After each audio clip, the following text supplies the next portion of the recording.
sure to ignite our passion, expand your horizon. So without further ado, please join me in extending a warm welcome to Sir Ray C. Montoya. A round of applause, please.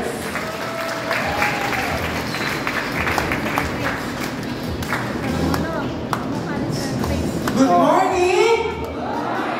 Good morning! Init tayo, no? Ayan, so everyone, my name is Mr. Ray Inhale Montoya. Dapat mo inhale, dire-diretso. My name is Ray Montoya. Alangan ng pangalan ng Raymond Apelido Tuya. No? Para sa office, "Uy, Mr. Tuya, Mr. Tuya! Mr. Tuya, nakikinahanan mo, ikulit-ulit, ganyan. Gusto mo may gitawag? Uy, si Mr. Raymond Tuya, di ba ikaw? My name is Ray Inhale Montoya." Ayan, no? So, good morning, Doctor! Good morning! I am your new division head. Ayan, so magkakasama tayo buwan-buwan, no? I've been in the company for 20 years already. Igulang na. No? So, from Manila, gikan, pero Bisayang dako. Alright? So, good morning once again! Ano yun siya sige mo, good morning? Oy, kaya ba ka, ano ang greetings na to good morning? Why? Ha? Anong greetings na to good morning? Walang gabi sa business. To remind us that we need to go back to our energy in the morning. If kaistorya na ito ang atong kliyente, mas may pagpunto, hapon, or gabi, mubalik kasi mong energy sa morning. Mayroon na client, good morning! Pasensya na sir, huwag ko na kung mag-deserve ka po yung kaya kung wala ka sir. Tingin ka kabuka na. No? So, mas ipagabiin, nakikliyente, good morning! Diba? Balik niyo mo, good morning sir! Para yun nga, mumatas siya, hindi ko niya magpatulog-tulog. Well, ladies and gentlemen, ganahan kaayo ko mag-training o alas 2 o igang. Pinano? Mao magindi ang inuod na kamatuuran na atong ginaharap sa atong trabaho sa field. Right? Magpatulog-tulog ron, patay din ang diretso. Okay? And let me bring you happy selling! O dapat happy, no?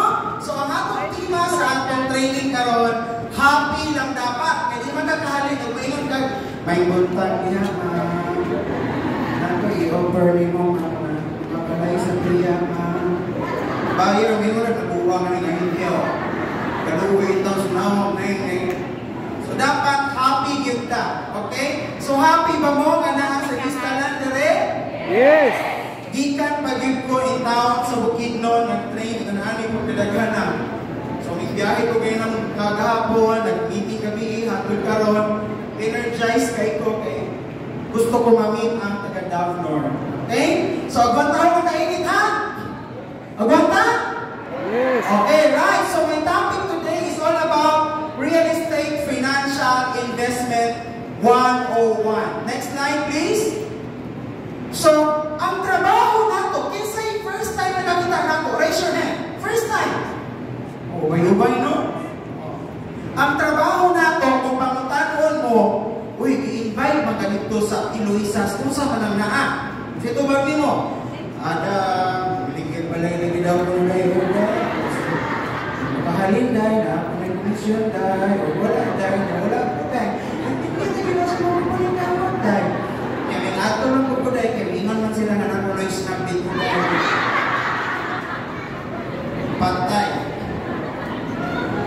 Kung sa'yo trabaho na to, let us clear that our job is what? Property? O, magpangutangon ka, gano'n yan ito mga ganito? Because I am a property consultant. What is a property consultant? Yatay, bumalik ka, hindi ka nagkapangkala. Kita kung pag-awa yan eh. What is a property consultant? A property consultant is also known as a real estate consultant or advisor, a professional who provides advice, recommendation, and educate clients who are looking to purchase or develop property. So akong ginadefine, no? Your job is to give recommendation, to give advice, educate the client. So how can you give advice? How can you recommend? And how can you educate if you know nothing about your product? Amo ba baga kay nako? Kung si trabaho ni Nuria, I'm a property consultant according to seminar. Can you please explain to me everything? Wala ka lang, kung manager ba, isa na kayo kayo na. Ang akong broker, ma'am, kadulungay pa, ma'am, kanakulat ka niya, ma'am, kaya balog dito sa tanan mo explain, ma'am, siya rin bahala ka na, ma'am. Ako, ma'am, naaragay ko dali, ma'am, mag-itag lingintin. Pag magadakong ko, ma'am, sila na mag-explain, ma'am. Hibawa niya, ang manager, disgrasya. Na-disgrasya na ba ang manager, ma'am? Hindi ko ka-explainin mo karon, balik lang mo ito, ma'am. Kamatay. Oh, tanawan ninyo, ha? Magkalinawan tayo. Your job is to educate your client. Therefore, it is expected na unang approach ko pa lang sa kliyente, makinig, unang approach ko pa lang, negative yan. Hindi yan automatic. So, ngayon, hay, balay sa kamelya. Hindi ko rin, kaya ko barilan na yun. Dati ko po yan yun, anak, ay, dugang pa siya kubayad, monthly, mamatay na po dahil. So, ito bag nyo, sa ilo ako, ma'am. Kadulang-dulang ko problema sa mga, ma'am. Pwede i-start mo yung wala, ingat yun, no? Sige lang. Sandi lang, kaya ano, kung init na rin, mas init sa impyerno. So, init sa gawas, 49 degrees daw karon. Unang aming sulod, yun ang kainit. So, listen. Pag i-reject ka mo, ay ilis ako. Diri na mo sugod na akong trabaho to educate. Because I am a property consultant. No, sir. Investment ni offer niyo. Dahil napamang ko problema rin na ayaw sa giday. Diri na! Ayaw sa ko, anak, dagang kayo balay, upunan pa ang balay, mag-isulong hilo. Anak, di kay, wala ko eh, palibad na po siya. Pahitan, yung trabaho, dagang kayo na malibad. Mamigyan na lang siguro dito barbikiwan, kaya puro naman balibad. So, kung ibalibad mo, your road to educate will start there at that very moment na i-reject ka. Amen? O if i-reject ka, wow, this is it. Anak natin, i-reject na po po. Di ba? Dahil pag-reject ka, ano ka sa mga nabaklay na yun lang po ang panako, padulog sa lahat, kung makakita ko, magiging palit. So, klaro tayo ha, na you need to know your product, you need to know your job, you need to study so that you can educate your client. Right? Tayo na kahimpingan. Good morning, sir. Before anything else, I will discuss to you our product. Sit down because I will be explaining more of the value-added services that we're offering. And one of the my contact yan, sir. Ang balay, sir, wapo kayo, ay colorful. Tapos, ang among kuan, paligon. Nakuha ko yan. Maraming paluwan po. So, property consultant. From the word consult, right? From the word consult, expected na ikaw mo sit down and dapat mo explain yun sa kliyente. O pasabot, kung halimbawa, hindi ka kimalo mo explain, tanggalin mo ang consultant, ang natira na lang ay, ano natira? O, kung tanong trabaho mo, nasabi sa seminar, property na lang daw ako man. Tapos hindi pa marunong mag-explain ng property. Tanggalin mo ang ERT, ang natira ay, dagdagan mo ng S, props, daghan kay props dire. No, daghan kay props. Nga dili kahalin kay ano? Wala siya kasabot sa iyang trabaho. Don't you know that a property consultant should be smarter than his manager or broker? Kay consultant ka. No? So expected na kaibalo mo sa inyong produkto. O, paminaw. Hi! Hello! Kanang dili maka-close. Kanang dili maka-close, kaibalo mo? Kaya ingon siya manggiulawon kuno siya. Ang tinuod na wala ka ka-close kay kulang ka sa hibalo. Kay hibalo mo nay hinungdan ngano dili ka makaatubag sa imong kliyente. Pero kung kahibalo ka kanang sa imong ibaligya, mas kinsa kaya nimong katubang mo. That's why importante nga masabtan diyon ang inyong trabaho. Next slide please. Unsa man yun ang trabaho ninyo? Grabe kinit na.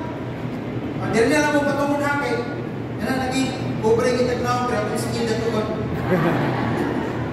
Dili to. Grabe. Okay. Sa tanan nga naadiri, unsa inyong trabaho? Self-employed or locally employed mo? Self-employed. Ha? Self-employed. Ano namin dito bago? Locally self. Ano ko grabe ko? Tubig dahil? Okay, ayan. So most, mo join ka mong sales. Kung wala ka na yung sweldo monthly, ang inyong trabaho na bilong sa self, you are the inside ako. Inside worker. Kung dili ka ganahan sa imong trabaho, meaning wala ka trabaho, wala ka ganahan sa imong kaugalingon.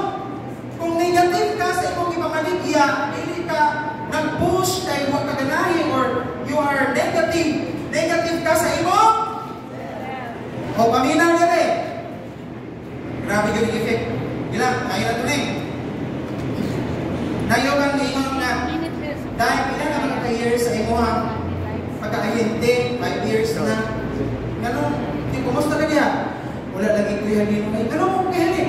Animal, buto kong broker. Buisit, kaya kong broker ay no. Lapot kaya kong broker. Paminaw, employed ka ka sa imong broker? Ang imong broker na adiha para mag-legal ang imong trabaho o transaction. Pero in reality, you are employed to yourself. Karon, if you fail in this job, if you fail sa paghalin, you have no other person to blame except yourself. Next time yung ganun maghalin, animal magod ko. Dili mo, broker. Basta mo join mo self, you are self-employed. After this training, pagawas ni mo diha, may samong, kapoy kayo mahal. May kapugo sana. Ikaw mo'y iyong negosyo, mo'y manahod. Mas tikon sa ma-sales iyong isudlan. Kung dili ka mulihok, ikaw mo'y alahod. So, dili ningon na, ay, nahuwat na po si ma'am. Piningon nga, hindi, mag-security today. Dagan kayo mag-ibaliban niya ay, don't eggs, don't egg, back eggs, tamak egg, tanang egg. Piningon na nako. Pero in reality, insay mong diwa. Insay mong diwa. Imong kauga? Mao ni karon. Kung dili ka mulihok, dili ka mulambo. No? Usa sa pinaka-krimen sa sales is what? Usa ang pinaka-krimen na makomit mo sa sales? Kung mag-negative ka, patay kang patay. Mao gini number 1 yung timanan. Listen, ang sales ay isang malaking bukasyon. Parang magpapari at parang magpamadre. Gusto niyo bang magmadre? Hindi. Gusto niyo magpare? Hindi. Ganun din. Ang feeling ng ibang tao sa labas. Ayaw nila sa inyo. Kasi feeling nila ang hirap-hirap ng trabaho ninyo at hindi ganun kadali pumita. So normal na negative ang mga tao sa labas. lalo na kung wala ka pang napatunayan.